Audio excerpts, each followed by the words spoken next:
Hey there folks, Forrest here over at Miller Piano. Today we're going over a really interesting topic that comes up all the time, upright versus grand pianos. What's the difference? Which one's right for me?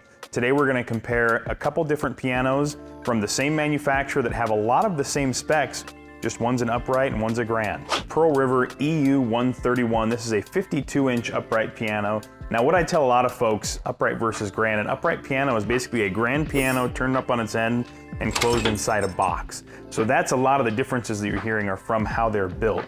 This is among the best values in upright pianos right now.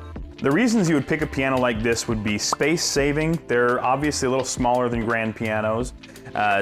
These have maybe a little bit better acoustics for smaller rooms, smaller studios.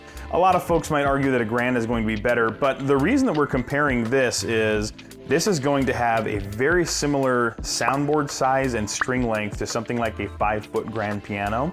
Now this is the Pearl River GP150. Like I mentioned, it has about the same soundboard size and string length as the EU131 52-inch upright.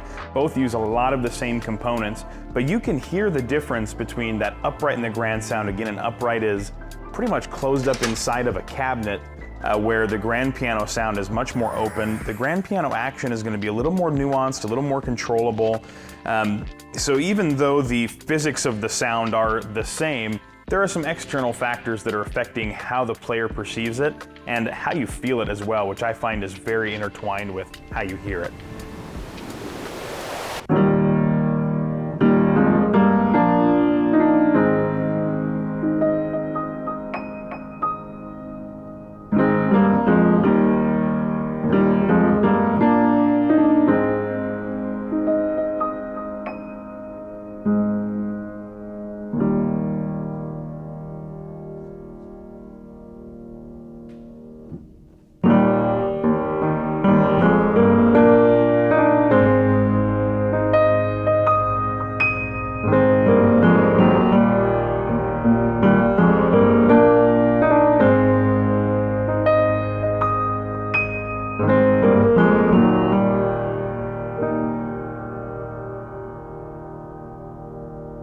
So you can see how it'd be a really difficult decision sometimes between an upright and a grand piano, especially with very similar specifications, but you can just hear the difference. What I would recommend is go out there and try upright and grand pianos for yourself, really get a feel for what they're like, measure out your space, because you might be surprised that a grand piano is not going to take up that much more space than an upright as well. So it really is just up to your size considerations, your budget, and your priorities.